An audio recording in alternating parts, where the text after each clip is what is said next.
అంటాం. అంటే 2001లో జరగాల్సింది వాజ్పేయి ప్రభుత్వంలో అప్పుడు ఉన్నప్పుడు దాన్ని స్పెషల్ అమెండ్మెంట్ ద్వారా 2026కు మార్చారు. అంతకుముందు ఇందిరాగాంధీ హయాంలో జరగాల్సిన దాన్ని కూడా మార్చారు, తర్వాత మళ్ళీ వాజ్పేయి మార్చారు. సరే, సీట్లు పెరిగితే మంచిదే కదా. అంటే పార్లమెంట్ సభ్యులు ఇప్పుడు 2 తెలుగు రాష్ట్రాల నుంచి 42 మంది ప్రాతినిధ్యం ఉంటే ఇంకా పెరుగుతుంది కదా. దేశంలో ఎక్కడ అంటే ప్రపంచంలో ఎక్కడా లేనట్టుగా అతిపెద్ద ప్రజాస్వామ్య దేశం అయిన మన దేశంలో 25 లక్షల మంది జనాభాకి ఒక్క పార్లమెంటు సభ్యుడు ప్రాతినిధ్యం వహిస్తున్నారు. అంటే చాలా ఎక్కువ. దాదాపు అమెరికాలో అయితే అంతమంది జనాభాకి 3 నుంచి 4 సెనేటర్స్ అంటారు, అక్కడ 4 ఉంటారు, మన దగ్గర ఒకళ్ళు మాత్రమే. సరే, సీట్లు పెరుగుతాయంటే సదరన్ స్టేట్స్కి, ముఖ్యంగా దక్షిణాది రాష్ట్రాలకు ఎందుకు ఇబ్బంది, ఆందోళన అంటే ఇక్కడ ఒక నెంబర్ స్టాటిస్టిక్స్ చూసుకుంటే మన 4 సౌత్ స్టేట్స్ కలిపితే ఉన్న సీట్స్ 129. కేవలం ఉత్తరప్రదేశ్, బీహార్ 2 రాష్ట్రాలు కలిపితే ఉన్న పార్లమెంటు సీట్స్ 120. అంటే సుమారుగా 2 ఉత్తరాది రాష్ట్రాల పార్లమెంటు సీట్ల సంఖ్య 4 రాష్ట్రాల తెలుగు, తమిళం, Kannada, Malayalam 4 south states parliament సీట్లతో సమానం. ఆ మేర పొలిటికల్ డామినేషన్ అంటే ఇప్పటికే ఉత్తరాది, దక్షిణాది అంటే దక్షిణాదిపై కొంత ఉత్తరాది ఆధిపత్యం ఉంటుంది పొలిటికల్గా అని పవన్ కళ్యాణ్ కూడా కొన్ని సందర్భాల్లో మాట్లాడారు. కొంత ఢిల్లీలో ఎక్కువగా ఉండే వాళ్ళకి, రిపోర్టింగ్ చేసే వాళ్ళకి, అలాగే ఢిల్లీకి ఎక్కువగా వెళ్ళే రాజకీయ నాయకులకి ఈ తేడా చాలా కొట్టొచ్చినట్టుగా కనిపిస్తుంది. సరే, ఇప్పుడు దీనికి ఏమిటి మరి మార్గం ఏంటి? డీలిమిటేషన్ జరిగి తీరుతుందా, లేకపోతే మోడీ మళ్ళీ ప్రత్యేక చట్టం తీసుకొచ్చి దాన్ని మళ్ళీ పోస్ట్పోన్ చేయాల్సిన అవసరం ఉందా? ఏ ప్రాతిపదికన ఈ సీట్ల పెంపు ఉంటుంది?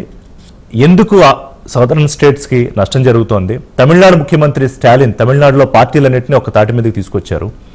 ఆయన మిగతా రాష్ట్రాల, దక్షిణాది రాష్ట్రాల ముఖ్యమంత్రులకు, మాజీ ముఖ్యమంత్రులకు, పార్టీల అధినేతలకు కూడా లేఖలు రాశారు ఒక జేఏసీ ఏర్పాటు చేద్దామని.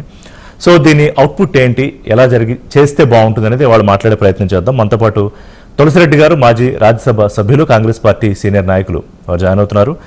వివి రావు గారు రాజకీయ విశ్లేషకులు, ఎలక్షన్కి సంబంధించి వారు గతంలో సెఫాలజిస్ట్గా, అలాగే ఎలక్షన్ వాచ్లో కూడా వారు కీలకంగా పనిచేస్తారు. కాసేపట్లో చల్సాన్ గారు, అలాగే రఘునాథ్ బాబు గారు జాయిన్ అవుతారు.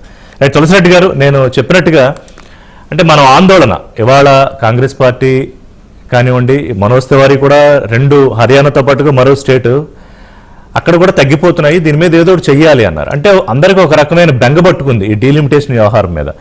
ఇందిరాగాంధీ హయాంలో పోస్ట్పోన్ అయింది, వాజ్పేయి గారి హయాంలో పోస్ట్పోన్ అయింది. మీకు ఇంకా బాగా తెలుసు, because you are a box of history. నేను ఎప్పుడు మిమ్మల్ని అలా పిలుస్తాను. సో ఏంటి సార్ దీనికి నేపథ్యం ఏంటి, దీన్ని ఏం చేయాలి? ఇప్పుడు ఇటు 3 అంశాలు. ఒకటి సంఖ్య పెంచడం, 2 సరిహద్దుల బౌండరీస్ మార్చడం, 3 రిజర్వేషన్స్ మార్చడం. అంటే రిజర్వేషన్స్ సంఖ్య ఉంటుంది కానీ ఏ నియోజకవర్గం అనేది ఈ 3 యాంగిల్స్ లో ఇప్పుడు అందరూ భయపడుతుండేది ఓన్లీ సంఖ్య గురించే ఆలోచిస్తున్నారు. సరిహద్దుల బౌండరీస్ మార్పుల గురించి చర్చ రావడం లేదు, రిజర్వేషన్స్ గురించి చర్చ రాలేదు, సంఖ్య గురించి చర్చ వస్తాం. నా అభిప్రాయం ప్రకారము, సరే నేను కాంగ్రెస్ అని కాదు కానీ నా పర్సన్ చెప్తున్నాను, సంఖ్య పెంచాల్సిన అవసరం లేదు. నా 543 ఇప్పటికే అలా పెద్ద పొడిచేది ఏమీ లేదు. రోజు వాకౌట్లు ఉండే వాళ్ళకే ఛాన్స్ రావడం లేదు. ఇంకా వచ్చేసి పార్లమెంటు భవనం యొక్క కెపాసిటీనే మన కొత్తగా కట్టిందే 888. అవును, దాని మాక్సిమం కెపాసిటీ 888. 543 ఉన్నప్పుడే అదేమి బలవంతమైన చర్చలు జరగడం లేదు. తర్వాత వచ్చేసి ఎంతసేపు వాకౌట్లు తిట్టుకోవడమే. నేను ఆ గవర్నమెంట్, ఈ గవర్నమెంట్ కాదు కాబట్టి ఏదో పెద్ద పొడిస్తే సంఖ్య పెరిగితే వీళ్ళు పొడిసేది ఏమీ లేదు. కానీ మోడీ ఆల్రెడీ అనౌన్స్ చేసేసారు కదా సంఖ్య పెరుగుతుందని. నాకు మాక్సిమం పెరిగినా 888 కంటే పెరిగేదానికి లేదు. దాని మళ్ళీ ఇంకోటి కట్టాలా. కాబట్టి ఇప్పుడు ఆ ప్రకారంగా అయితే మీరు 1971 సెన్సెస్ తీసుకుంటారా, 2011 సెన్సెస్ తీసుకుంటారా, 2000 ఇప్పుడు సెన్సెస్ వస్తాయా రాదా ఇప్పుడు తెలియదు. అసలు ముందు ఓవరాల్ గా వచ్చేసి ముందు ఆలు లేదు, చూలు లేదు, కొడుకు పేరు సోమలింగం అన్నట్టు ముందు సెన్సెస్ అయితే కదా. 2026 తర్వాత వచ్చే సెన్సెస్ ఆధారంగా అన్నాడు, అది 87 అమెండ్మెంట్ ప్రకారంగా 2026 వరకు లేదు. 2026 తర్వాత అనౌన్స్ చేసినటువంటి సెన్సెస్ ఆధారంగా అప్పుడు ఆలోచించాలా. నీకు ముందు ఇంకా సెన్సెస్ ప్రారంభమే కానీ 2021 సెన్సెస్ అసలు చేయలేదు. ఆ సెన్సస్ చేస్తారో లేదో తెలియదు కదా, దాని గురించి ఒక గొడవ జరుగుతుంది. అదే మరి. చేస్తే రాజకీయ పరంగా ఒక ఇబ్బంది ఉంటుంది, చేయకపోతే ఒక ఇబ్బంది. సెన్సెస్ ఆధారంగా కాబట్టి ముందు సెన్సెస్ చేస్తే కదా. కాబట్టి నాకు తెలిసి ఇప్పుడు మన ప్రధానమంత్రి ఎన్ని కోట్లకు రిప్రజెంటేషన్ 143 కోట్లు, బ్రిటన్ ప్రధానమంత్రి ఎన్ని కోట్లకు 3 కోట్లకు. కాబట్టి 3 కోట్లకు ప్రధానమంత్రి ఉన్నారు, దేశాలు ఉన్నాయి, ఇంకా చిన్న దేశాలు ఉన్నాయి.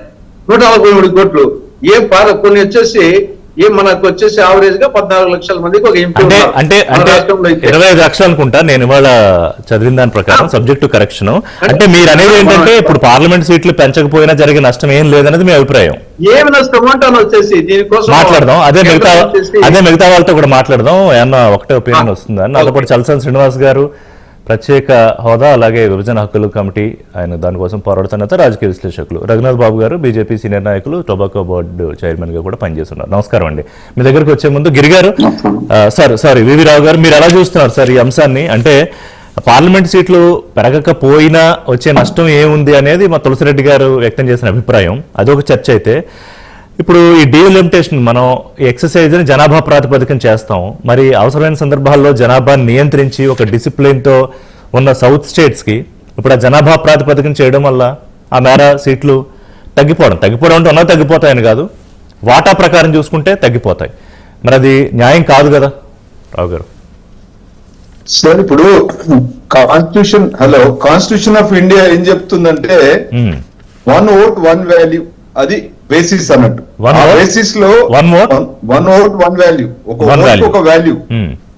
అయితే దాని యొక్క మూల అంశం ఏంటంటే అందరికీ సమన్యాయం జరగాలి, అందరికీ ఈ దేశ వనరులు, ఈ రాజకీయ నిర్ణయాల యొక్క ఫలితాలు సమానంగా అందరికీ అందాలంటే ఒక ప్రాతిపదిక ఉండాలి. ఆ ప్రాతిపదిక ఎలా అంటే ఒక డిస్ట్రిబ్యూషన్ ఆఫ్ రిసోర్సెస్, దాని ప్రాతిపదికన చూసుకుంటే సంఖ్య అనేది ప్రాధాన్యం అనేది మొదటి నుంచి మన రాజ్యాంగం మూలాలు ఆర్టికల్ 5 అంటే గతంలో ఏదైతే ఈ ఆర్టికల్ 80 గానీ 81 చెప్పినటువంటి అంశాలు నేను చెప్తా ఉన్నాను. ఆర్టికల్ 80 ఏమో ఆ విషయం చెప్పినప్పుడు 81 ఏం చెప్తుందంటే ఎప్పుడెప్పుడైతే జనాభా పాపులేషన్ పెరుగుతుందో అప్పుడు ఖచ్చితంగా దాన్ని రీడిస్ట్రిబ్యూట్ చేసుకోవడం అనేది బౌండరీస్ కానీ లేదా పాపులేషన్ కానీ చేసుకోవడం జరిగింది. దాని ప్రాతిపదికనే గతంలో 72లో కానీ 2011లో కానీ జరిగిన విషయాలు మనకు తెలుసు. 72లో 2011లో జరిగినప్పుడు రీఆర్గనైజేషన్ జరిగినప్పుడు సంఖ్య పెరిగింది, ఏది పార్లమెంట్ స్థానాల సంఖ్య పెరిగింది, అందరికి తెలిసిన విషయమే. మరి ఈసారి కూడా సంఖ్య పెరగొద్దనేది అది రాజకీయ పార్టీల యొక్క సమస్యగా చూస్తా ఉన్నారు. కానీ రాజకీయ పార్టీలు నిజంగా ఈ ప్రజలందరి సంక్షేమం కోసము అంతర్గత ప్రజాస్వామ్యంలో రాజకీయ పార్టీలు, పార్టీ ఫండ్ ట్రాన్స్పరెంట్ గా లేనటువంటి రాజకీయ పార్టీలు ఎవరి ప్రాతిపదిక కోసం ఇది అడుగుతున్నారని అడిగితే సమాధానం వాళ్ళు చెప్పే పరిస్థితులు లేరు. ఒక్కొక్క రాజకీయ పార్టీకి తమ యొక్క సొంత ఎజెండాలు ఉన్నాయి. కానీ కామన్ గా ఒక అంటే ఇప్పుడు తమిళనాడు ముఖ్యమంత్రి స్టాలిన్ చేస్తున్న పోరాటాన్ని మీరు ఎలా చూస్తారు? అంటే ఈ మేర మనం నష్టపోతున్నాం అని ఆయన ముఖ్యమంత్రులకి, మాజీ ముఖ్యమంత్రులకి, పార్టీల అధినేతలకి లెటర్ రాయడం, కేటీఆర్ కూడా సపోర్ట్ చేశారు. దీన్ని ఏ ఆస్పెక్ట్ లో చూస్తారు? ఇప్పుడు గతంలో పాపులేషన్ పెంచుకోకూడదు, పాపులేషన్ పెంచడం వల్ల మనకు అనర్థాలు జరుగుతాయని చాలా వరకు ఒక కుటుంబంలో మన ఈవెన్ ఎన్నుకోబడినటువంటి ఎన్నిక నాయకులకు కూడా రిస్ట్రిక్షన్ పెట్టారు. ఒక ఫ్యామిలీలో 2 కన్నా ఎక్కువ ఉంటే వాళ్ళకి అర్హత లేనటువంటి పరిస్థితులు కూడా మీరు చూశారు కదా.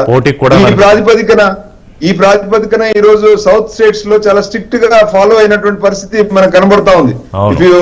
మీరు తమిళనాడు గాని, ఆంధ్రప్రదేశ్ గాని, కేరళ గాని, ఈ రాష్ట్రాలు చూసుకుంటే, కర్ణాటక గాని, మీకు పాపులేషన్ వీళ్ళు ఒక ప్రాతిపదికన, ఒక డిసిప్లిన్ ప్రాతిపదికన ఆ రోజులలో చేశారు. కానీ ఇప్పుడు రాజకీయ అవసరాలకు దాన్ని తిరగరాయడం అనేది జరుగుతుంది అనేది స్టాలిన్ గారు చెప్తున్నటువంటి అంశం.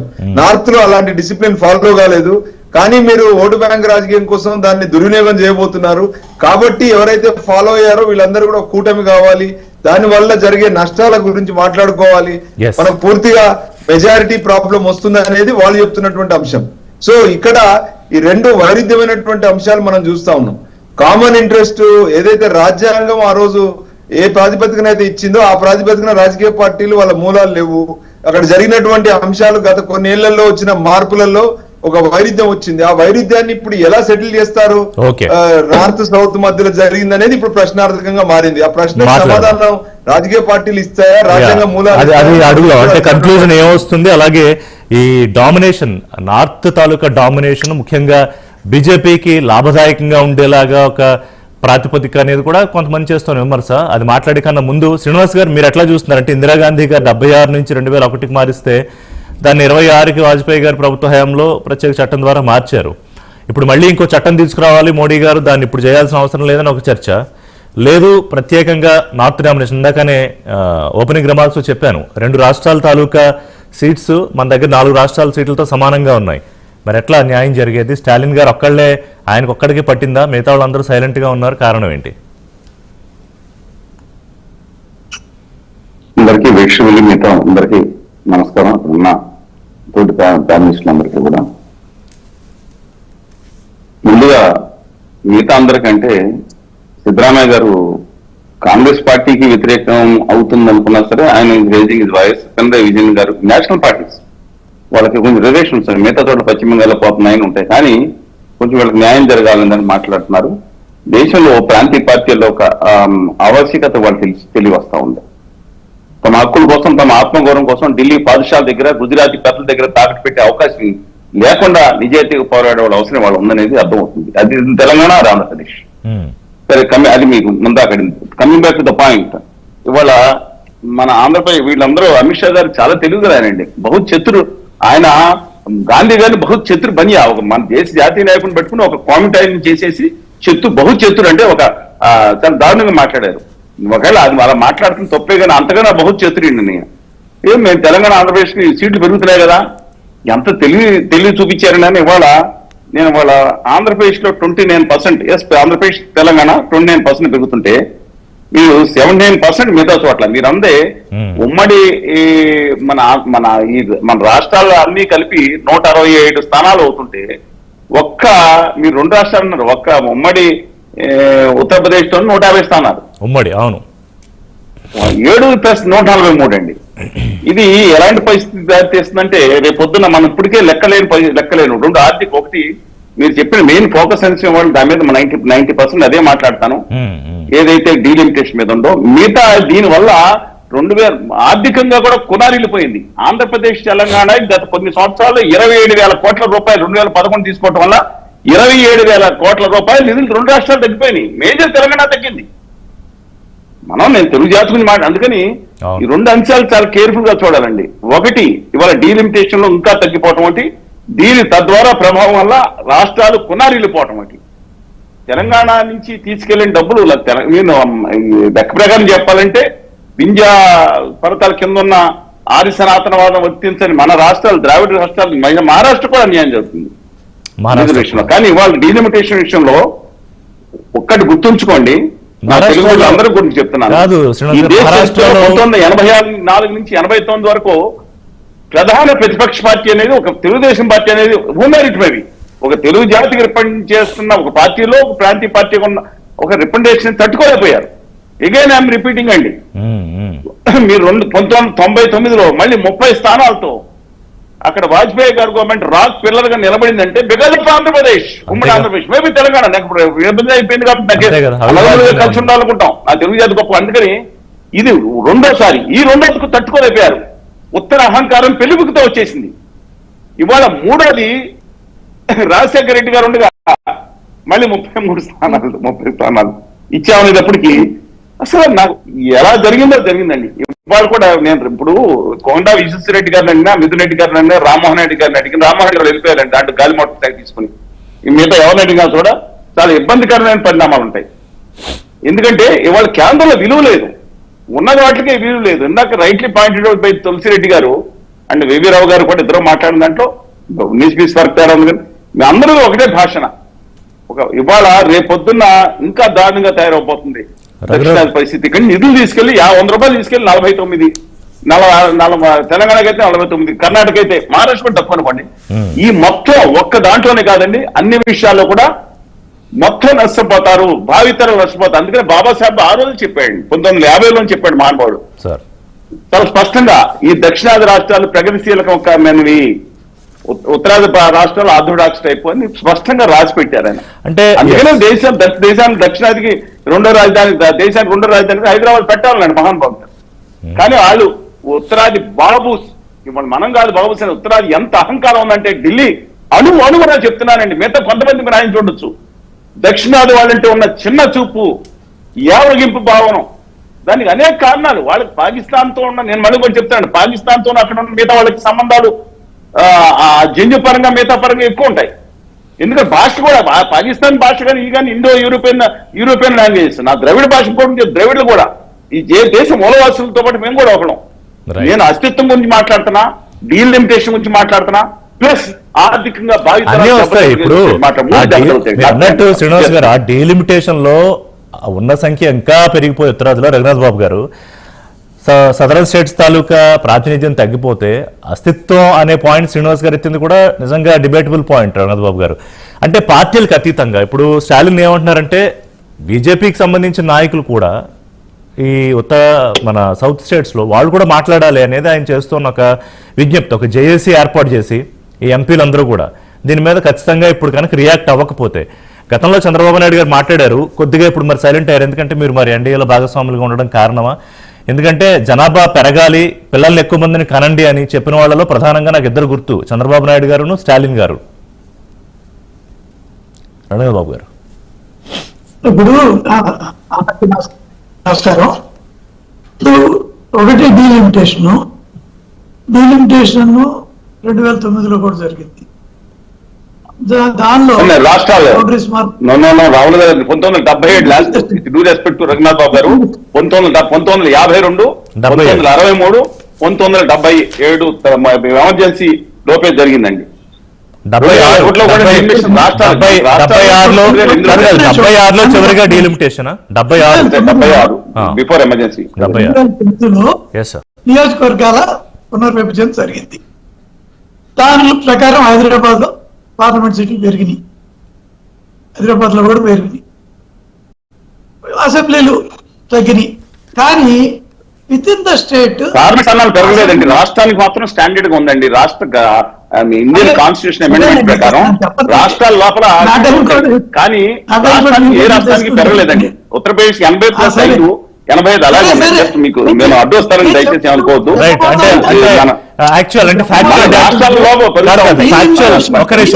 నేను కూడా అంటే ఫ్యాక్చువల్ డేటా కదా రఘునాథ్ బాబు గారు, అందుకే తేడా ఉన్నది అది నేను చెప్పొచ్చు.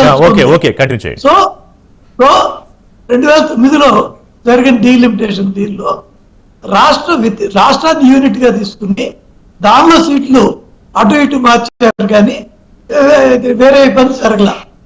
కానీ ఇప్పుడు ఏది ఈ జనాభా ప్రాతిపదికన కానీ లేకపోతే మొత్తం సీట్లే పెంచడం, అప్పుడు సీట్లు పెంచాల 2009లో. కానీ కాంగ్రెస్ మారిని, రిజర్వేషన్ మారింది. ఎగ్జాక్ట్లీ. కానీ ఇప్పుడు 2000 ఇది జనాభా ప్రాతిపదికన పెంచేది. మేము కాలేజీలో చదువుకునే రోజుల్లో మాకు టీచర్ చెప్పేవారు, లెక్చరర్, 10 లక్షల జనాభాకి ఒక పార్లమెంటు, అదొక తమ్ముడు, ఎక్కువ ఉండొచ్చు తక్కువ ఉండొచ్చు. అప్పుడు 60 కోట్ల జనాభా, ఇప్పుడు 140, దాదాపు 25 లక్షలు ఒక పార్లమెంట్ ఉన్నారు. సరిగ్గా ఎక్కువ ఉంది తక్కువ ఉంది. ఇంకో పక్క ఈ ఉమెన్ రిజర్వేషన్ బిల్లు గురించి కూడా అటు కాంగ్రెస్ బీజేపీ అందరు ఇవ్వాలని ఉన్నారు. ఈవెన్ ములాయం అదే ఆ పార్టీలు కూడా, లాలూ యాదవ్ పార్టీ కూడా బీసీ రిజర్వేషన్ అనే పాయింట్ తెచ్చారు. కానీ ఆ మహిళల దానిలో బట్ మహిళలకు ఇవ్వద్దని వాళ్ళు అలా. కాబట్టి ఈ మహిళలకు కూడా మళ్ళీ ఇచ్చేటప్పుడు మళ్ళీ సంఖ్య ఇప్పుడు ఉన్న సీట్లు పురుషులకు కనీసం అంతన్నా ఉండేటట్టు చేస్తే ఒక 813 ఏమొస్తాయి. అంటే 542. ఇఫ్ 542 అనేది 2/3 అయితే మొత్తం టోటల్ 813 వస్తాయి. ఆ రకంగా 270 అంటే 50% పెరుగుతాయి. అయితే ఇక్కడ క్వశ్చన్ ఏంటి, ఇప్పుడు రాష్ట్రాలకి ఇప్పుడు మనకి 25 ఉన్నాయి. నిజానికి ఆంధ్ర తెలంగాణ మధ్య ఎంతైనా కానీ ఆంధ్ర నుంచి తెలంగాణకి మైగ్రేషన్ ఉంటుంది, తెలంగాణ నుంచి ఆంధ్రాకి అంత ఎక్కువ ఉండదు. సహజంగా మరి ప్రస్తుతానికి లేదు. ఆంధ్రాలో జనాభా కంపారిటివ్ ఓవర్ ఏ పీరియడ్ కూడా ఆంధ్రాలో తక్కువ జనాభాకే పార్లమెంట్ సీట్లు ఉంటాయి. తెలంగాణ వాళ్ళు అనవచ్చు నాకు ఏంటి జనాభా ఎక్కువ మాకు సీట్లు తక్కువ అని. ఇలా ఎక్కడో ఉత్తర దేశం దక్షిణ దేశమే కాదు, మన విభజిత మన రెండు రాష్ట్రాల్లో కూడా ఇలాంటి మీరు ఇక్కడ జనాభాలు రావచ్చు. కాదు, నార్త్ వర్సెస్ సౌత్ కాదు, ఇక్కడే పెట్టారా తెలుగు స్టేట్స్ మధ్యలో? ఏదోనండి మా తెలుగు వాళ్ళు పెట్టమాకండి రఘునాథ్ బాబు గారు, మా కాదు రఘునాథ్ బాబు గారు, మా అనంతపురం నుంచో ఇంట్రెస్టింగ్ చెప్పనివ్వండి. రాష్ట్రాలకి మార్పు లేకుండానే చేస్తారు, ఎవరికి నష్టం అన్యాయం జరగదు. అంటే ఒకవేళ 45 చోట 60 చేస్తే అప్పుడు ఆ రాష్ట్రం తమిళనాడుకి ఎన్ని 40 అంటే 39 40 అనుకోండి రౌండ్ ఫిగర్. 60 చేశారు 40 ఉంటాయి. దట్ మేబీ ఆ రకంగా వ్యూ తీసుకుంటారేమో. ఆ ప్రకారంగా రాష్ట్రాలకి ఏమీ నష్టం జరగకపోతే ఇవాళ కాదు రఘునాథ్ బాబు గారు, ఏమీ నష్టం జరగకపోతే స్టాలిన్ ఎందుకు ఇవాళ అంత పెద్ద ఎత్తున మొత్తం సౌదర్న్ స్టేట్స్ ఎంపీస్ అందరినీ జేఏసీ చేయాలనుకుంటున్నారు? అందరికి లెటర్లు రాస్తున్నాడు ఆయన. ఇప్పుడు this is the need of the hour అని ఆయన ఎందుకు ఫీల్ అవుతున్నాడు? ఆయన 2 టర్మ్స్ ఉన్నారు, యాంటీ ఇన్కంబెన్సీ వస్తుంది, ఎలక్షన్ దగ్గరలో ఉన్నాయి, ఒక ఇష్యూ కూడా కావాలి, అది డైవర్షన్ ఇష్యూ అవసరం. ఎప్పుడండి 2 టర్మ్స్ ఉంది? ఎప్పుడున్నారు ఆయన? ఒక నిమిషం శ్రీనివాస్ గారు, ఒక నిమిషం. 2 టర్మ్స్ ఎప్పుడున్నారండి? డిఎంకే 2 టర్మ్స్ ఉంది కదా. అదేంటండి మీ చేతుల్లో ఆల్వాడిచ్చారు కదా, పాలక్ పన్నీర్ బటర్ మసాలా ఇద్దరు పెట్టుకుని, ఇద్దరు ముఖ్యమంత్రి పెట్టుకుని ముక్కలు చేసి డిఎంకే 2 సార్లు వరుసగా గెలిచింది కదా అనేది. డిఎంకే పెట్టుంటారా? ఏం సార్ చరిత్రని రిఫ్లెక్ట్ చేస్తాను, నాకు తెలిసి లిమిటెడ్ నాలెడ్జ్ నేను చెప్తున్నాను. సరే కాదు చెప్పనివ్వండి. సరే ఏదేమైనా ఎలక్షన్లు అయితే ఉన్నాయి సరే, 2 సార్లు చేశాడు, ఒకసారి చేశారు సరే, అది డిఫరెంట్ ఇష్యూ. కాబట్టి ఇలాంటిది ఏదో ఒకటి వస్తే దాని మీద పోతా ఉంటాయి కదా, డైవర్షన్ జరుగుతుంది. అంటే సీట్లు ఇప్పుడు ఇక్కడ మీరు చిన్న విషయంగా చెప్తున్నారు రఘునాథ్ బాబు గారు, కానీ సీట్లు జనాభా ప్రాతిపదికన ఒకవేళ చేస్తే సబ్జెక్ట్ కరెక్షన్ అంటే ఇంకా మనకి ఇవన్నీ అంచనాలే కాబట్టి ఉత్తరప్రదేశ్లోనే 80 నుంచి 122 సీట్ల దాకా అయ్యే అవకాశం ఉంటుందని, బీహార్లో 40 నుంచి 70 సీట్ల దాకా పెరిగే అవకాశం ఉంటుంది, తెలంగాణలో 17 నుంచి కేవలం 20, ఆంధ్రప్రదేశ్లో 25 నుంచి కేవలం 28, తమిళనాడులో 39 నుంచి జస్ట్ 2 41, కేరళకు 1 సీట్ తగ్గుతుంది అని ఒక అంచనా ఇది. సో ఎక్కడ మరి నష్టం జరగట్లేదు అంటారేంటి మరి? ఆయన నేను చెప్పింది మొన్న అమిత్ షా గారు చెప్పిన దానిలో నాకు అర్థమైంది అని చెబుతున్నా.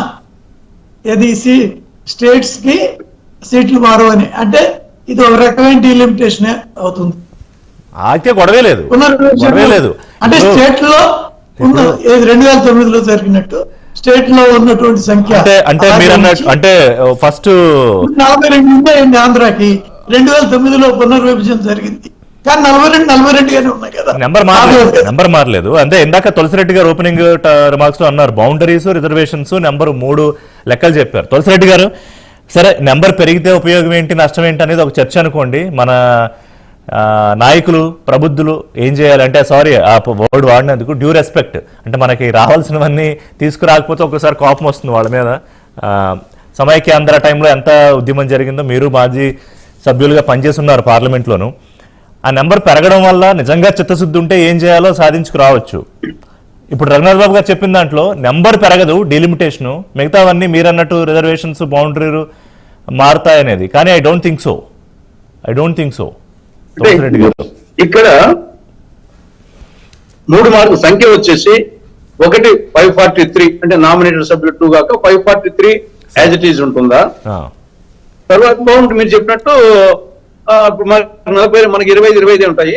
బౌండరీస్ వచ్చేసి కొన్ని చోట్ల 20 లక్షల జనాభా లోక్సభకు ఉంటాయి, కొన్ని చోట్ల 10 లక్షలు ఉంటాయి. కాబట్టి అది ఈక్వల్ గా చేసి సంఖ్య 25గా ఉండేట్టుగానే 2 ఉమ్మడి ఆంధ్రప్రదేశ్ 42గా ఉండేట్టుగా అది ఒక టైపు. రెండవది వచ్చేసి లేదు జనాభా ప్రకారంగా తీసుకుంటే అంటే 1971 సెన్సస్ ప్రకారంగా 543 అయినాయి. 2011 జనాభా లెక్కల ప్రకారంగా అయితే 848 కావాలా, 848.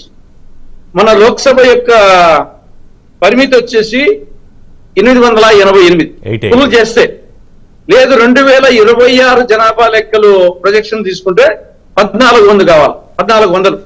కాబట్టి 543 సరిపెట్టుకుంటామా, 848 వరకు పోతామా, లేదా 1400 వరకు పోతామా, లేదా 888 పార్లమెంటు సంఖ్య అంతే, పరిమితి అంతే కాబట్టి అంతవరకు పోతామా అనే దాన్ని బట్టి జనాభా వచ్చేసి ఫస్ట్ దానికేమో 71 జనాభా. తర్వాత 848 ఎప్పుడు వస్తుంది, 2011 జనాభా తీసుకుంటే 848 అవుతుంది. 2026 తీసుకుంటే 1400. నాకు తెలిసి 2026 అది ముందు సెన్ససే ఇంకా మొదలైన పెట్టలే. తర్వాత 1400కు పార్లమెంట్ భవనం చాలదు. కాబట్టి ఒకవేళ పెంచినా గానీ ఇది 2011 జనాభా లెక్కలు తీసుకుంటారు. అప్పుడు 848 అవుతాయి. 543 నుండి 848 అవుతాయి. అప్పుడు రెండు విధాలుగా జనాభా పరంగా ఏ స్టేట్ కా స్టేట్ జనాభా పరంగా తీసుకోవడమా, లేకుంటే పర్సెంటేజ్ ప్రకారంగా. ఇప్పుడు 543 నుండి 848 అయినా అనుకోండి, ఎంత పర్సెంటేజ్ పెరిగింది, ఆ పర్సెంటేజ్ ప్రకారంగా ప్రతి రాష్ట్రానికి వేస్తే ఏమి ఇబ్బంది లేదు. పర్సెంటేజ్ ప్రకారంగా 543 నుండి 848 300 పెరిగినాయి. అంటే మీరు అనేది తులసిరెడ్డి గారు, అంటే ఎంత పెరిగినా ఇప్పుడున్న వాటా మెయింటైన్ చేస్తూ అప్పుడు సంఖ్య పెంచినా గానీ ఇబ్బంది ఉండదు. అలా కాకుండా పర్సెంటేజ్ తీసుకోకుండా ఓన్లీ జనాభాను, యాక్చువల్ జనాభాను తీసుకుంటే మీరు చెప్పినట్టు ఉత్తరప్రదేశ్ లోనే కొన్ని లెక్కలు డిఫరెంట్ వచ్చు. ఒక లెక్క ప్రకారం వచ్చేసి 63 పెరుగుతాయి ఉత్తరప్రదేశ్ లోనే, బీహార్ లో 39, ఎంటైర్ తెలంగాణ వచ్చేసి, ఎంటైర్ సౌత్ ఇండియా వచ్చేసి 30, దాంట్లో కేరళ వచ్చేసి 1 పెరగదు. తమిళనాడున 10 పెరుగుతాయి అంటున్నారు, కేరళ వచ్చేసి అసలు పెరిగేదే ఉండదు, అదేవిధంగా హిమాచల్ ప్రదేశ్ పెరిగేది ఉండదు. కాబట్టి నాకు తెలిసి దీనికి ఇంత ఒకటి ఇప్పుడు మార్చకుండా ఈ ఖచ్చితంగా నెంబర్ పెంచాలనే దాని వెనకాల ఏమైనా రాజకీయ కోణం ఉందని మీరు అనుకుంటున్నారా? అంటే to continue the same north domination లేదా హిందీ బెల్ట్ డామినేషన్, ప్రధానంగా బీజేపీకి ఎక్కడైతే ఓట్ బ్యాంక్ ఉందో ఆ అనుమానాలు కూడా వ్యక్తం చేస్తున్నారు కదా తులసిరెడ్డి గారు. అంటే ఇప్పుడు ఈ రెండు అంశాలు, బీజేపీ యాంగిల్ ఒకటి, south India north India angle ఒకటి.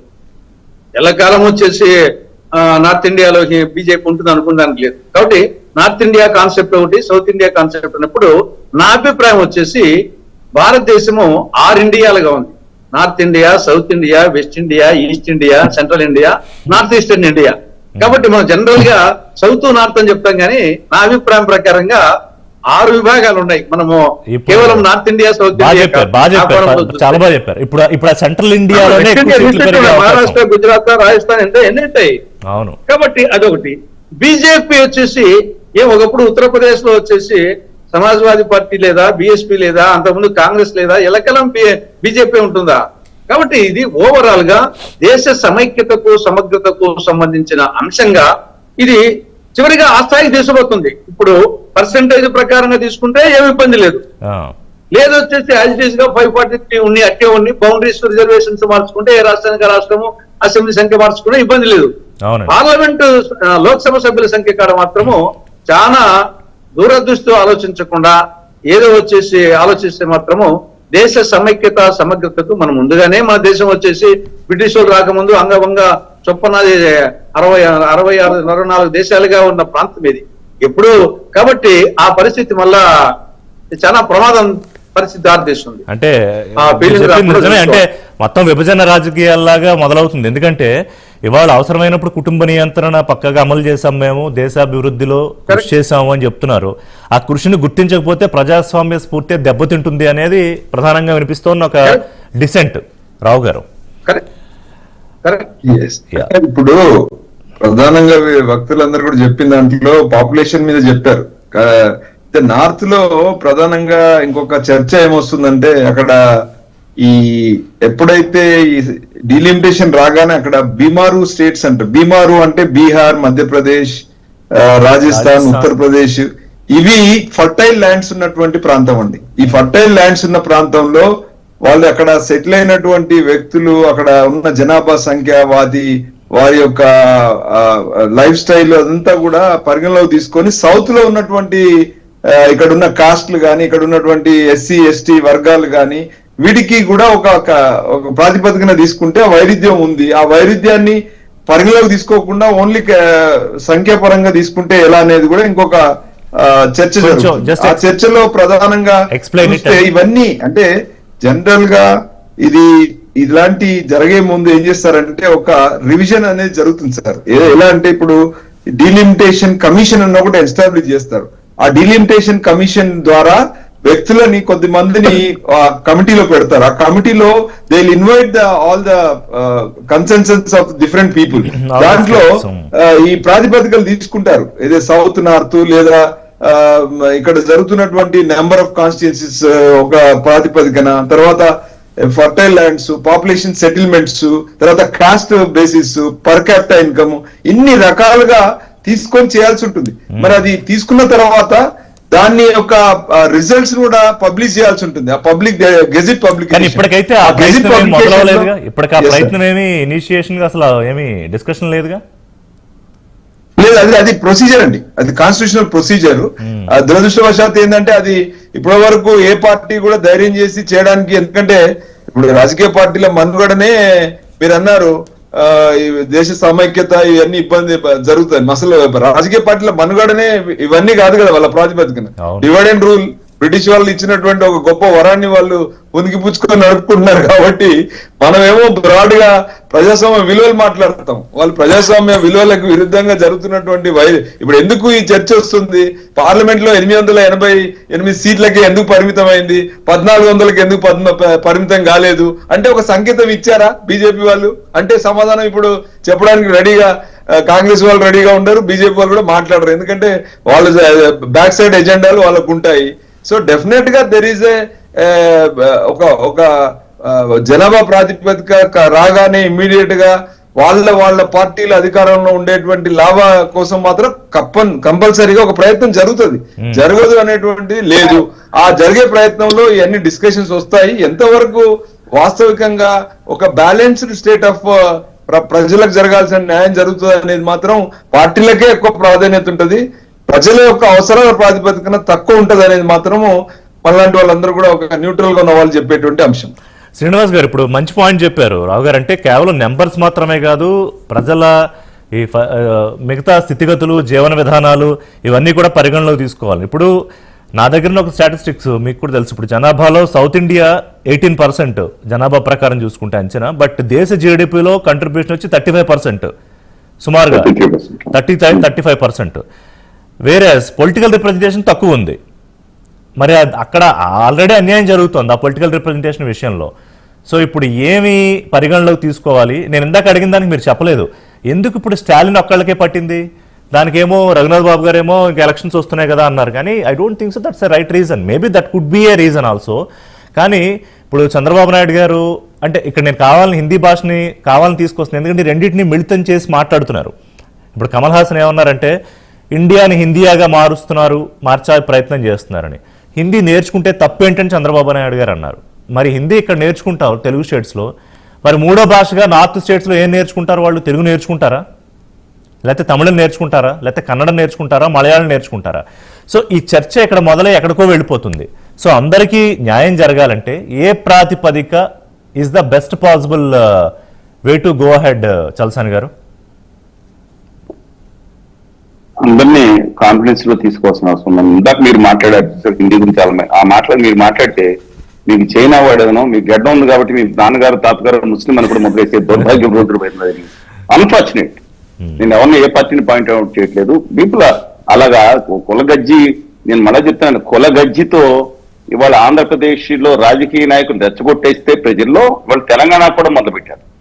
ఇవాళ సరిపోయినట్టు మత ద్వేషాన్ని తీసుకొస్తాను. సరే, coming back to your point straight forward. వాళ్ళ నేను ఇంతకుముందు చెప్పాను, వాళ్ళ స్టాలిన్ గారు మాట్లాడారంటే, నేను 2016లో తమ్మిదురయ్య గారు, మేము అందరూ పార్లమెంట్ వెళ్తుంటే తమ్మిదురయ్య గారు వస్తున్నారు.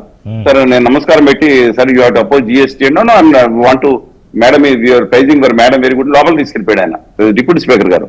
తీసుకెళ్ళినప్పుడు విల్ ఫైట్ అగెన్స్ట్ అన్నాడు. నేను సీతారామేశ్వరి గారితో మాట్లాడినప్పుడు మేము ఫైట్ అన్నది కానీ ఆయన దేశం మొత్తం మరి ఎందుకని తర్వాత నాకు దొరకలేదు ఆయన. కానీ దేశంలో ఈ ఒక్క తమిళనాడు స్టేట్ అని ఎస్పెషల్లీ ఆ రోజు ఏఐడిఎంకే బలం ఉంది, వీళ్ళకి చాలా తక్కువ ఉంది. ఏఐడిఎంకే వాకౌట్ చేసి బయటకు వచ్చిన దమ్మున్న ఒకే ఒక స్టేట్ వాళ్ళ ఏఐడిఎంకే ఆ రోజు. దాన్ని వేసారు, ఆ పార్టీని వేసేసి 2 ముక్కలు చేశారు. వాళ్ళకి ఆత్మగౌరవంతో నేను చెప్తే, నేను చిన్నప్పుడు వాళ్ళకి ఏదో కొంచెం చేదస్తాను అనుకున్న వాళ్ళు, వాళ్ళ ఆత్మగౌరవం వల్ల మన భాష కూడా కాపాడగలిగింది. ఇవాళ అది ఒకటే కాదండి, నేను ఆయన ఒకటే ఎందుకు స్పందిస్తున్నారు? ఇవాళ హిందీ విషయంలో ఆయన మొత్తం రుద్దుతారని అమిత్ షా గారు మాట్లాడితే, ఇప్పుడు కనీసం తెలంగాణలో ఒకళ్ళిద్దరు మాట్లాడితే, మన యడ్యూరప్ప గారు నమ్మ కన్నడ అని నేను మాట్లాడుతాను. ఎందుకు మాట్లాడుతున్నారండి? ఆయన పక్కన పడేశారు. ఆఖరికి అన్నామలై గారని పవర్ఫుల్ లీడర్ తమిళనాడు బీజేపీ ఆయన ఏమన్నారు? ఒక్కసారి స్టేట్మెంట్ గూగుల్లో కొట్టుకోండి. మీకు జాతీయ అనుసంధానక భాష కావాలంటే మా తమిళనాడు పెట్టుకున్న దమ్మున్నాడు, నా తమిళనాడు ఏ ఉత్తర జనతా పార్టీ అయితే, అదాని గారి బ్యాచ్ అయితే కాళ్ళు మొక్కి వెళ్ళలేదండి, దమ్మున్నాడు. నేను చెప్తున్నాను, నా తమిళ సోదరులు, ద్రావిడ సోదరులుగా, నా కన్నడ సోదరులుగా చెప్తున్న దమ్మున్నాడండి. పదవుల కోసం, కోటి కోసం వాళ్ళు ఇంకా బాధాకరం ఏంటంటే, నాకు 13.5 కోట్ల తెలుగు జాతి ఉన్నారు. నేను మళ్ళా రిపీట్ చేస్తున్నా, ఇవాళ కరుణానిధి గారు స్టాలిన్ ఎవరో దక్షిణామూర్తి గారు కొడుకండి స్వయాన. Who is Dakshinamurthy? ఒంగోలు నుంచి వెళ్ళిన నా తెలుగు బిడ్డ కొడుకు. ఈ 8 రాష్ట్రాలకు ముఖ్యమంత్రిగా చేసిన తెలుగు జాతిని వాళ్ళ ఎంత దౌర్భాగ్య స్థితికి తీసుకొచ్చారండి ఢిల్లీ పాఠశాలు. అందుకే నేను ఒకటి కోరుకుంటున్నాను, కరుణానిధి గారికి ఉన్న దాంట్లో డెఫినెట్ గా వాళ్ళు స్పందించాలని చెప్తున్నాను. హిందీ భాష విషయంలో ఆ రోజు కేసీఆర్ గారు స్పందించారు, ఆయన సపోర్టింగ్ కేసీఆర్ గారు. ఇప్పుడు తాజాగా కేటీఆర్ నిన్న కేటీఆర్ స్పందించారు, పన్నీర్ సెల్వం గారు కాదు, నిన్న కేటీఆర్ స్పందించారు శ్రీనివాస్ గారు. ఇంక మిగతా వాళ్ళు ఎవరు రెస్పాన్స్ లేదు. మరి I'm just waiting for their response. Revanth Reddy గారు జాతీయ పార్టీ కాబట్టి అక్కడ స్టేట్స్ అక్కడ ఉంటాయి. కాంగ్రెస్ పార్టీ ఇప్పుడు తులసిరెడ్డి గారు మాట్లాడారు. బట్ నేనేమంటున్నానంటే అండి, స్పష్టంగా సూటిగా మన హక్కుల కోసం మాట్లాడాలి. ఇవాళ వాళ్ళ కోసం మాట్లాడి వాళ్ళని ప్యాంపర్ చేయడానికి పెడితే కదండి విశాఖ ఉక్కు కర్మాగారం. ఎందుకని రాయబరేలీకి నష్టాల దారిలో పట్టడానికి ఒక్క కారణం, వాళ్ళ అదాని గారు చేస్తానని పక్కన పెడదాం. నేను కాంగ్రెస్ పార్టీని మర్చిపోతే ఎట్లాగా? ఎందుకు రాయబరేలీలో వీల్స్ కర్మాగారానికి విశాఖ ఉక్కు కర్మాగారం నిధులు తరలిని తీసుకెళ్ళి అది లాస్ లో వస్తుంది. మొత్తం ప్యాంపరింగ్ ఏనండి. దక్షిణాది వాళ్ళు నీట్ మాట్లాడే ఇది ఒకటే మాట్లాడతామేంటి? స్టాలిన్ గారు మా దక్షిణామూర్తి గారు కొడుకు ఏం మాట్లాడాడైనా నీటి గురించి మాట్లాడారు. అంతకుముందు పన్నీర్ సెల్వం గారు ఇక్కడ ఎందుకు మాట్లాడలేదు?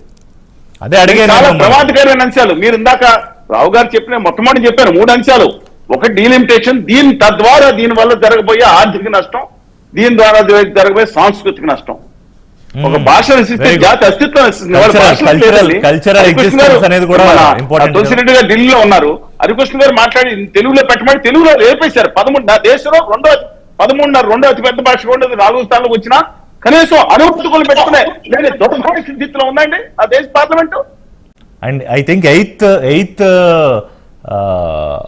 లాంగ్వేజ్ అనుకుంటా వరల్డ్ లో చూసుకుంటే ప్రయారిటీ 14 కాదు కదా, అప్పుడు ఒకప్పుడు ఉండేది, పడిపోయింది, తగ్గింది. అన్ఫార్చునేట్లీ సరే నేను కమింగ్ వాళ్ళ మరాఠా కూడా పెరిగి 3వ స్థానంకి వచ్చింది. ఇప్పుడు నా ఫస్ట్ క్వశ్చన్ అండి, న్యూ రెస్పెక్ట్స్ అక్కడ ఎమినెంట్ పర్సనాలిటీస్ ఉన్నారు, మనం చర్చ చూసే వాళ్ళు ఉన్నారు. ఒక్కటే నేను మాట్లాడుతున్నా, ఇది ఖచ్చితంగా స్పష్టమైన కాంగ్రెస్ పార్టీ తన స్పష్టమైన నిర్ణయం తీసుకోవాలి. దాంతో పాటు ఇవాళ తెలుగుదేశం పార్టీ కూడా ఇవాళ ఇందాక ఒక అధికార ప్రతినిధి గారు మాట్లాడింది కూడా చూశాను. మేము వ్యతిరేకిస్తాం, సమయం ఇచ్చినప్పుడు అని చెప్పారు. డెఫినెట్ గా ఆయన with due respect to Kalyan Babu గారు వారు కూడా, ఎందుకంటే is having lot of clout in the centre అండి, అందువల్ల వారు తీసుకోవాల్సిన అవసరం ఉంది. అలాగే రఘునాథ్ బాబు గారు కానీ అలాగే పెద్దలు ఇవన్నీ మనందరం పెడితే తప్ప ఇది సాధ్యం కాదు. రెండోది మన ఈ డీలిమిటేషన్ తో పాటు మన అస్తిత్వం కోసం కూడా, మన హక్కుల కోసం కూడా నేను తెలుగు రాష్ట్రాల గురించి కూడా మాట్లాడుతున్నా, దక్షిణాది గురించి కూడా మాట్లాడుతున్నా. ఈ భాష జాతీయ విధానాల విషయంలో కూడా నేను మాట్లాడుతూ ఒక అప్రిషియేట్ చేస్తున్నా కేంద్ర ప్రభుత్వాన్ని. మాతృభాషలో సాగాలి అని చెప్పి ప్రాథమిక స్థాయి వరకు, కానీ హిందీని తప్పనిసరి చేశారు. మీరు ఇందాక రైట్లీ పాయింట్, హర్యానా హిందీలో తెలుగు మూడో భాష హర్యానాలో తెలుగు అండి. బీహార్ లో కూడా నడవట్లేదు, కానీ హర్యానాలో 3వ భాష తెలుగు పుస్తకాలు అమల్లో ఉందా ఇప్పుడు అమల్లో ఉందా అంటే ఇప్పుడు సరే వాళ్ళు ఎంతగా అమలు పరుస్తున్నారు అనేది మన రాష్ట్రంలో మన ముఖ్యమంత్రి తెలుగు మాధ్యమాన్ని నిషేధిస్తే మనం ఒకటి చెప్తున్నానండి, మన దౌర్భాగ్యం. క్రితం గవర్నమెంట్ లో తర్వాత కోర్టుకు వెళ్తే ఐచ్ఛికను పెట్టారు. అవును, ఏంటంటే వాళ్ళు చెప్పేది నాకు అర్థం కాదు. మన ముఖ్యమంత్రులు కోర్టు ఉంది కాబట్టి కొంతవరకు న్యాయం జరిగింది. అందువల్ల మనం అస్తిత్వాన్ని మనం కాపాడుకోవాలంటే ఇవాళ 13.5 కోట్ల మంది తెలుగు జాతి ప్రజలు కూడా ఖచ్చితంగా ఇవాళ స్టాలిన్ గారు నా తెలుగు బిడ్డే ఇవాళ రేవంత్ రెడ్డి గారు తెలుగు పెట్టే, నేను చెప్తాను 8 రాష్ట్రాలు, మహారాష్ట్ర ముఖ్యమంత్రి మారుతిరావు గారు మన తెలుగు పెట్టే ఇంతకుముందు. అందువల్ల కర్ణాటక మొదటి ముఖ్యమంత్రి చెంగళారెడ్డి గారు సొంతం తెలుగు పెట్టారు. సుబ్బరాజు గారు ఎవరు సుబ్బారెడ్డి గారు, వైద్యరంగ గారు పాండిచ్చేరి ముఖ్యమంత్రి తెలుగు పెట్టే. తర్వాత ఒరిస్సా మొదటి మన ఏర్పడిన ముఖ్యమంత్రి అప్పుడు ఆయన పర్లాకిమిడి రాజా గారు, మధ్యప్రదేశ్ సెంట్రల్ పొజిషన్స్ ముఖ్యమంత్రి రాఘవేంద్రరావు గారు తెలుగానే. 8 రాష్ట్రాలు ముఖ్యమంత్రి చేసిన నిర్వహణ వాళ్ళు పునారీల్లిపోతుంటే ఇంకా రేపు పొద్దున పడిపోయే అవకాశం ఉంది. అందువల్ల నేను దయచేసి విజ్ఞప్తి చేస్తాను, రాష్ట్రంలో వైఎస్ఆర్ కాంగ్రెస్ పార్టీ, తెలుగుదేశం పార్టీ, మరి జనసేన పార్టీ, అలాగే తెలంగాణలో కూడా మన విత్తుడు ఇవాళ నేను చెప్తాను గట్టిగా. ఆ రోజు కేసీఆర్ గారు నిలబడ్డారు. ఎస్, కొన్ని మైనస్ పాయింట్స్ ఉన్నాయి, నేను రాజకీయంగా మాట్లాడట్లా. రేవంత్ రెడ్డి గారు వాళ్ళు మంచి నిర్ణయం తీసుకున్నారు తెలుగు పార్టీ. ఒకటి గారు మీరు ఒక మాట అన్నారు, రాజకీయాలు మాట్లాడలేదని. తమిళనాడులో ఒక 2 పార్టీలు తప్ప నిన్న కాక మొన్న వచ్చిన విజయ్ పార్టీ వీళ్ళందరూ కూడా ఈ పాయింట్ మీద ఒక లైన్ మీదకి వచ్చేసారు.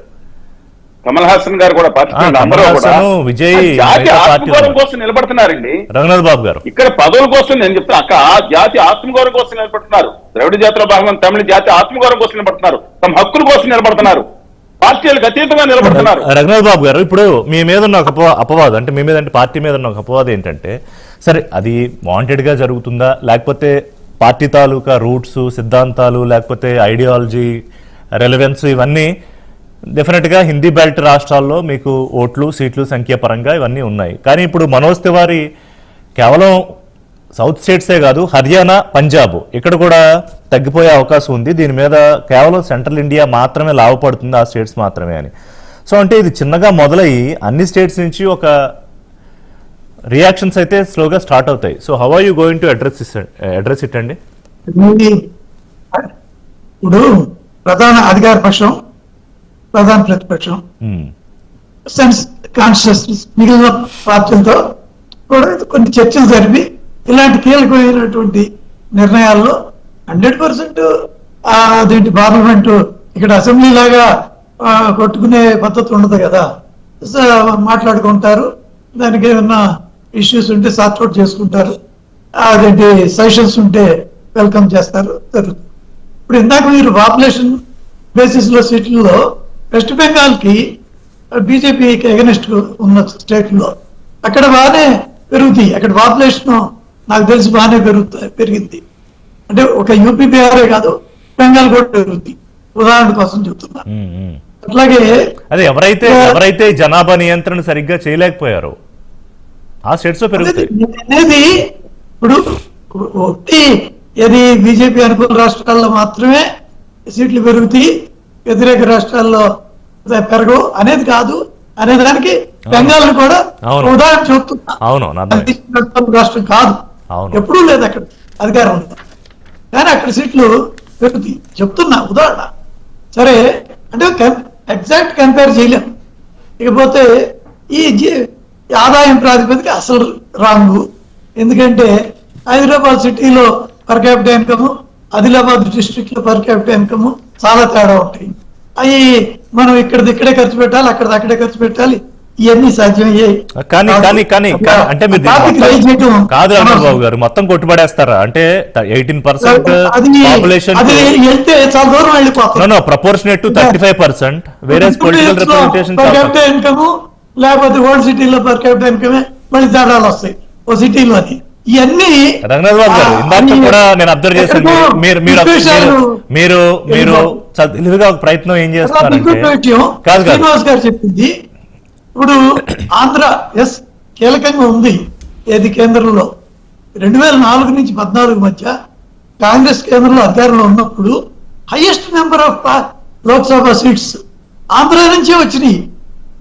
ఏ రాష్ట్రం నుంచి కూడా 33 సీట్లు లేవు కాంగ్రెస్ కి. కాబట్టి Andhra has played a key role, no doubt. అంతకుముందు కూడా అదేంటి యునైటెడ్ ఫ్రంట్ గవర్నమెంట్ అప్పుడు కూడా చంద్రబాబు నాయుడు గారు కీలకమైన పరిస్థితుల్లోనే ఉన్నారు. కాబట్టి ఆంధ్రాకి తెలుగు దీనికి అన్యాయం ఎందుకు జరుగుతుంది? ఎందుకు జరగకపోతే ఓకే, అందరితో పాటు సమన్యాయం జరిగితే ఓకే. ఇప్పుడు అదే కదా బాధ, జరగట్లేదనే కదా.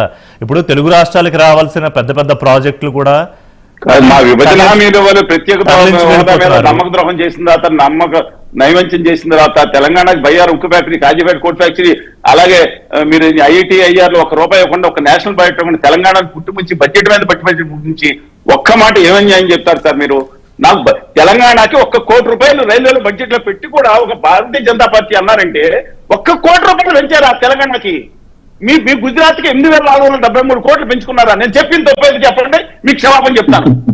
ఒక్క తెలంగాణకి ₹1 బడ్జెట్ లో పెంచారు, ఆంధ్రప్రదేశ్ 278, గుజరాత్ ఎవరు చాకీ రండి 8,478 crores పైన పెంచుకున్నారు, మహారాష్ట్రకి 7,000 కోట్ల పెంచారు. ఇది అది కాకుండా అదనంగా 19,151 కోట్ల దానికేసుకున్న బడ్జెట్ బుల్లెట్ రైలు పెట్టారు. 57,555 కోట్ల రూపాయలు 3 సంవత్సరాల నుంచి గుజరాత్ చేసుకున్న బుల్లెట్ రైలు పెట్టారు. మహారాష్ట్రకి గుజరాత్ కి ఈ సంవత్సరంలో మీ సంవత్సరంలో 2025లో 41,000 కోట్ల రూపాయలు పెట్టి కేటాయించారు ఈ బడ్జెట్ లో అదనంగా. ఆ 19,000 కాకుండా ఏంటి సార్ తెలుగు జాతి మీద విషం చెబుతున్నారు సార్ మీరు, నరకాయత్రం పెడుతున్నారు. రఘునాథ్ బాబు గారు చెప్పండి. కాదు మా చలసాని గారికి వరంగల్ ఇచ్చిన కోచ్ ఫ్యాక్టరీ కూడా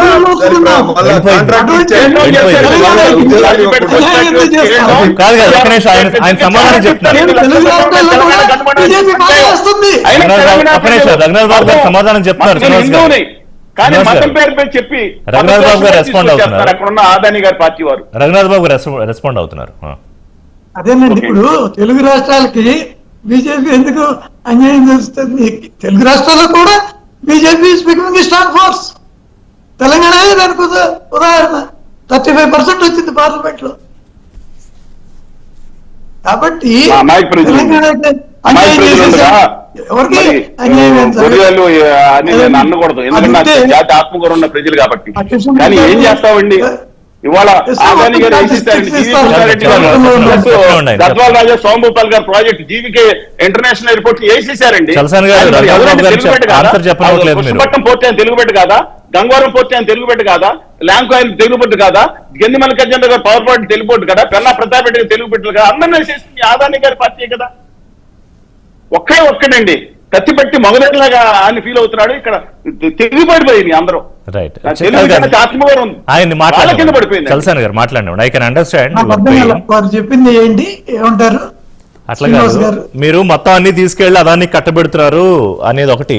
సరే, మెయిన్ ఇప్పుడు ఎంతవరకు తెలుగు రాష్ట్రాలకు న్యాయం జరుగుతుంది అనేది ఒకటి ప్రధానమైన పాయింట్. తులసిరెడ్డి గారు, ఇప్పుడు రఘునాథ్ బాబు గారు ఏమంటారంటే ఎందుకు తెలుగు రాష్ట్రాలకు అన్యాయం జరుగుతుంది? ఏ బీజేపీ తెలుగు రాష్ట్రాల్లో పెరగట్లేదా? ఇప్పుడు ఎన్డీఏ గవర్నమెంట్గా తెలుగుదేశంతో కలిసి ప్రధానంగా ఇక్కడ ఏపీలో అధికారంలో లేదా?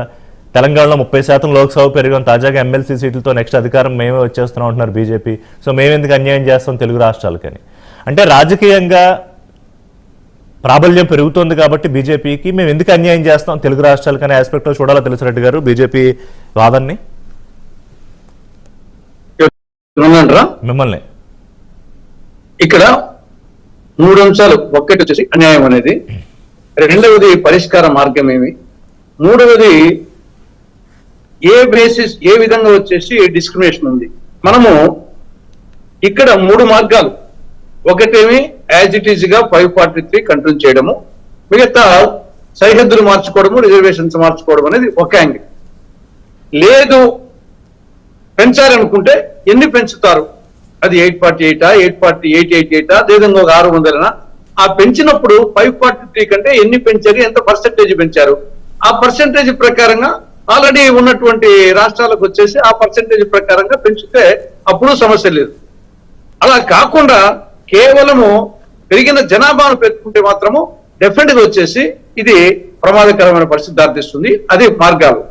ఇక ఇక్కడ ఏమి పరిణామాలు ఏమి, ఒకటి పార్టీ పరంగా ఇది బీజేపీకి అడ్వాంటేజా కాదనేది నేను అలా యాక్సెప్ట్ చేయడం లేదు. ఎందుకంటే ఏ పార్టీ ఏం శాశ్వతంగా అది ఏ రాష్ట్రానికి, ఈ కర్ణాటకలో వచ్చేసి బీజేపీ వచ్చింది కదా, కాబట్టి నేను పార్టీ పరంగా ఆలోచించడం లే, అదే బీజేపీకి అనుకూలము అనే యాంగిల్లో ఎల్లకాలం ఒకరే ఉండదు. రెండవది నార్త్ ఇండియా సౌత్ ఇండియా కోణంలో కూడా నేను ఆలోచించాలి. ఎందుకంటే పెద్ద రాష్ట్రం వచ్చేసి వెస్ట్ బెంగాల్ ఒకవైపు ఉంది, మహారాష్ట్ర ఒకవైపు ఉంది, యూపీ బీహార్ ను మరి ఏమనాలో మరి అది ఈస్ట్ అనాల్సి వస్తుంది. బీహార్ లో కూడా సెంట్రల్ ఇండియా కదా, యూపీ బీహార్ బీహార్ ను కొంత బాగా ఈస్ట్ చెప్పాల్సి వస్తుంది. జార్ఖండ్ సెంట్రల్ పోతే బీహార్ ను ఈస్టర్న్ ఇండియా కింద పోతుంది. కాబట్టి Orissa, west Bengal and Bihar eastern అప్పుడు, ఈ పక్క మహారాష్ట్ర, గుజరాత్, రాజస్థాన్ ఇవి వెస్టర్న్ అయినప్పుడు, కాబట్టి యాంగిల్ కూడా కరెక్ట్ కాదు. కాకపోతే ఏమంటే ఇది మొత్తం సిస్టమ్ ఎక్కడ వచ్చింది, ఫ్యామిలీ ప్లానింగ్ మనకు వచ్చేసి దాన్ని మనము ఒక పాలసీగా, జాతీయ పాలసీగా తీసుకున్న తర్వాత దాన్ని సక్రమంగా ఇంప్లిమెంట్ చేసిన రాష్ట్రాలకు అన్యాయం జరుగుతుంది. దాన్ని ఇంప్లిమెంట్ చేయని రాష్ట్రాలకు వచ్చేసి ఎక్కువ సీట్లు వస్తాయి. ఇదెక్కడ న్యాయం వచ్చేసి అనే పాయింట్ ఇక్కడ వచ్చేసి దానికి మెయిన్ పాయింట్ అది. ఇక్కడ నార్త్ లేకుంటే బీజేపీ అనే దానికంటే మెయిన్ పాయింట్ ఆ పాయింట్ ఇక్కడ వస్తుంది. కాబట్టి ఆ సమస్య లేకుండా ఈ ముందు 2 మార్గాలు చేయాలా. ఇంకా ఆంధ్రప్రదేశ్ కు సరే ఇక్కడ నష్టం అనేది ఒకటి, చట్ట ప్రకారంగా ఇవ్వాల్సింది ఏ మేరకు ఇచ్చారనేది ఒక యాంగిల్. చట్టానికి వెలుపల ఇప్పుడు వచ్చేసి గ్రీన్ హైడ్రోజన్ ప్రాజెక్ట్ ఇస్తారు, కొన్ని ప్రాజెక్టులు వచ్చేసి అవి ఇంప్లిమెంట్ అయితే మంచిదే. కాబట్టి ప్రత్యేక హోదా పార్లమెంట్లో ఇచ్చింది ప్లస్ చట్టము, అవి ఏ మేరకు ఇంప్లిమెంట్ అనుకుంటే డెఫినెట్ గా వచ్చేసి దానికి ఆంధ్రప్రదేశ్ కు అన్యాయం జరిగింది, దాంట్లో నో డౌట్ అట్లా. ఇంకా 10 ఏళ్ళైనా కూడా ఇంకా ఇవ్వాల్సిన చాలా ఉన్నాయి. సరే దాన్ని బయట వచ్చేసి సరే కొన్ని రాష్ట్రాలకు ఒక్కొక్కటి రాష్ట్రానికి ఒకటి అడ్వాంటేజ్ తీసుకోండొచ్చు, నేషనల్ హైవేస్ మనకు కూడా బాగానే వచ్చి ఉండొచ్చు ఇట్లా. కానీ మన చట్ట ప్రకారంగా రావాల్సిన దాంట్లో మాత్రం అన్యాయం జరిగింది. దానికి బీజేపీ ఆన్సర్ చెప్పాల్సింది దాన్ని. రైట్. సో రావు గారు, ఇప్పుడు ఈ డీలిమిటేషన్లో మీరన్న కమిషన్ కానివ్వండి, ఆ ప్రాసెస్ ప్రకారం జరగాల్సింది బహుశా మరి ఏమైనా మొదలవుతుందేమో. అండ్ ఖచ్చితంగా 2026లో కనుక జరిగి తీరుతుంది అనుకుంటే కనుక 2 ఆప్షన్స్ ఏంటంటే 3, ఒకటి 71 సెన్సస్ ప్రకారమే జరగడం ఒకటి, దానికి పాసిబిలిటీ ఉందా, లేదా 2011 సెన్సస్ ప్రకారం చేస్తే ఆల్రెడీ మనం డిస్కస్ చేసుకున్న పాయింట్స్ ఏవైతే నష్టాలు జరుగుతున్నాయో, లేదా ఇందిరాగాంధీ గారి హయాంలో ఎలా జరిగిందో, వాజ్పేయి గారి హయాంలో ఎలా జరిగిందో మళ్ళీ ఇప్పుడు కూడా పోస్ట్పోన్ చేసుకుని వెళ్ళడం. సో ఏది మూడిట్లో what is the best possible outcome అండి? సార్ ఈ మూడిట్లో పాసిబిలిటీస్ మనం ఆలోచించే ముందు క్రైటీరియా ఒకసారి చూద్దాం సార్. క్రైటీరియా ఏంటంటే ఇప్పుడు రాజకీయ పార్టీల యొక్క మనుగడ అనేది ఎలా తయారైంది, ఆనాటి రాజకీయాలకి ఈనాటి రాజకీయాలకు చాలా మార్పులు వచ్చాయి. ఈ రోజు రాజకీయ పార్టీలలో ఫ్రీ బీ స్కీమ్స్ అనేది ఒక ప్రధాన మనుగడ, రాజకీయ పార్టీల మనుగడ, ప్రజల బలహీనత కావచ్చు, ఈ రెండింటికి ముడిపడినటువంటి పొలిటికల్ పార్టీ మీరు అన్నట్టు. ఎగ్జాక్ట్లీ. అయితే దాంతో పాటు ఇంకొకటి ఏంటంటే వనరుల డిస్ట్రిబ్యూషన్. ఇవాళ మీరు ఇప్పుడు మా చలసాని శ్రీనివాస్ గారు ఒక పెద్ద లిస్టు చదివారు, ఏది ఎవరెవరి బ్యాక్గ్రౌండ్ ఏంటి అనేది. దీనికి ఎంత ముడిపడి ఉన్నది అంటే మనకు అర్థమవుతుంది ఏంటంటే బీఫామ్స్ ఎవరికి వస్తున్నాయి, ఆ క్యాండిడేట్స్ యొక్క వనరులు ఎక్కడికి దేనికి ముడిపడి ఉన్నాయి, వాళ్ళ కార్పొరేట్ వ్యవస్థలు, వాళ్ళ సంస్థలు, వాళ్ళు చేసేటువంటి ఆ కార్యకలాపాలకు వాళ్ళకే టికెట్స్ ఎందుకు ఇస్తున్నారు, వాళ్ళు ఏ రకంగా పొలిటికల్ పార్టీలు ఎన్నికల్లో ఇన్ఫ్లుయెన్స్ చేయగలుగుతారు, ఇది నిజంగా ప్రజల అవసరాల ప్రాతిపదికన ఉందా, నిజంగా కాన్స్టిట్యూషనల్ రిక్వైర్మెంట్ ప్రాతిపదికన ఉందా, లేకపోతే ఒక పార్టీ లేదా కొంతమంది కార్పొరేట్స్ యొక్క అవసరాల ప్రాతిపదిక ఉందా అంటే మనకు అక్కడ సమాధానం అర్థమవుతుంది.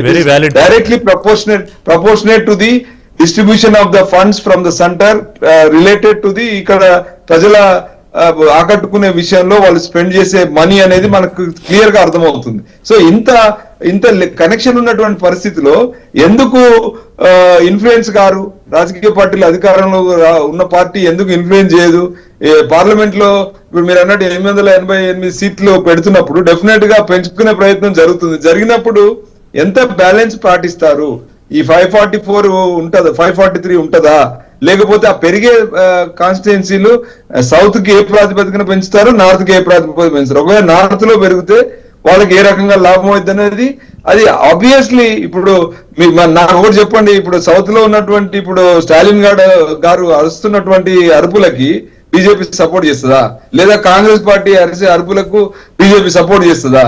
వాళ్ళు ఎన్ని సూక్తులు చెప్పినా ఎన్ని చెప్పినా కూడా ఇప్పుడే అన్నారు మన బీజేపీ మిత్రులు ఏమన్నారంటే కాన్స్టిట్యూషనల్ రిక్వైర్మెంట్ లో 1 ఓట్ 1 వాల్యూ అంటే 1 ఓట్ అనే విషయాన్ని మాత్రం మాట్లాడారు, కానీ 1 వాల్యూ అనే విషయాన్ని వాళ్ళు క్లారిటీ చెప్పలేకపోయారు కదా. మా మిత్రులు ఏమంటున్నారు, 1 వాల్యూ అంటే అలా ఇలా పాసిబుల్ ఎంత అంటున్నారు. 1 వాల్యూ అంటే ఏంటి? అసలు కాన్స్టిట్యూషన్ మూలం ఏంటి? వ్యక్తితో పాటు వ్యక్తికి సమన్యాయము, తనకు కావాల్సిన రికగ్నేషన్ పొలిటికల్ గా గానీ, ఆర్థికంగా గానీ, వాళ్ళ కల్చరల్ గా గానీ అన్ని విధాలుగా కావాలి. మరి దానికోసము నిజంగా ఈ డిస్ట్రిబ్యూషన్ రేపు జరగబోయే డీలిమిటేషన్ వెరీ కాదు అని వ్యాలిడ్ మాట్లాడుతున్నారు పాయింట్స్ కదా. రావు గారు. దీని మీద మీరు నిజంగా కొన్ని వ్యాలిడ్ పాయింట్స్ నోట్ చేశారు, రైజ్ చేశారు, నోట్ చేసుకున్నాను. దీని మీద ఈ డీలిమిటేషన్ ప్రక్రియలో మళ్ళీ ఇంకొకసారి మనం చర్చ చేద్దాం. ఒక్కసారి అండి, తెలంగాణ ప్రజలు నేను ఒకటి కోరుకుంటున్నాను, Yeah. గొప్ప సాయుధ పోరాటం హ్యాట్స్ ఆఫ్ అండి. ఇవాళ లీడ్ తీసుకోవాలనుకుంటున్నా. ఇవాళ అక్కడ రాజకీయ నాయకులను కూడా అప్రిషియేట్ చేస్తున్నా. ముఖ్యమైన రాజకీయ నాయకులు కేటీఆర్ గాని గారు కానీ రేవంత్ రెడ్డి గారు కానీ అలాగే అందరు నేను చెప్తున్నానండి, ఇవాళ నా తెలుగు ప్రజలుగా ఉండి నిజంగా చెప్తున్నాను, వాళ్ళందరూ కూడా అద్భుతమైన పోరాటం చేస్తాం. నాకు తెలిసి ఆంధ్రప్రదేశ్ లో కూడా ఇది నష్టం జరుగుతుంది జనాభా ప్రాతిపదికన పెరిగితే అంటే జనసేన అధినేత కూటమిలో భాగంగా ఉన్న పవన్ కళ్యాణ్ గారు బహుశా దీని మీద సైలెంట్ గా ఉంటారు నేను అనుకోను. హీ విల్ రైజ్ ఏదో ఒక రూపంలో ఆయన మాట్లాడతారు, ఎందుకంటే కేంద్ర పెద్దలతో ఆయన సాన్నిహిత్యంగా ఉన్నారు కాబట్టి ఏదో ఒక రకంగా రిప్రజెంటేషన్ ఇస్తారు. అలాగే చంద్రబాబు నాయుడు కూడా చూస్తూ ఊరుకుంటారని అనుకోను. ఖచ్చితంగా తెలుగు రాష్ట్రాలు సరే, సౌత్ గురించి ముఖ్యంగా తమిళనాడులో వాళ్ళ ప్రయత్నం వాళ్ళు చేసుకుంటున్నారు, కేరళ వాళ్ళు కర్ణాటక చేసుకుంటారు. తెలుగు రాష్ట్రాల విషయంలో కూడా నష్టపోకుండా ఉండాలి అని మనందరం కోరుకుని ఏ రకంగా జరిగితే ఎలాంటి రిప్రజెంటేషన్ ఇస్తే ఆ నష్టం జరగకుండా ఉంటుంది అనేది బహుశా ఒక ప్రయత్నం చేద్దాం రఘునాథ్ బాబు గారు, ఎందుకంటే తెలుగు జాతి కోసం కదా.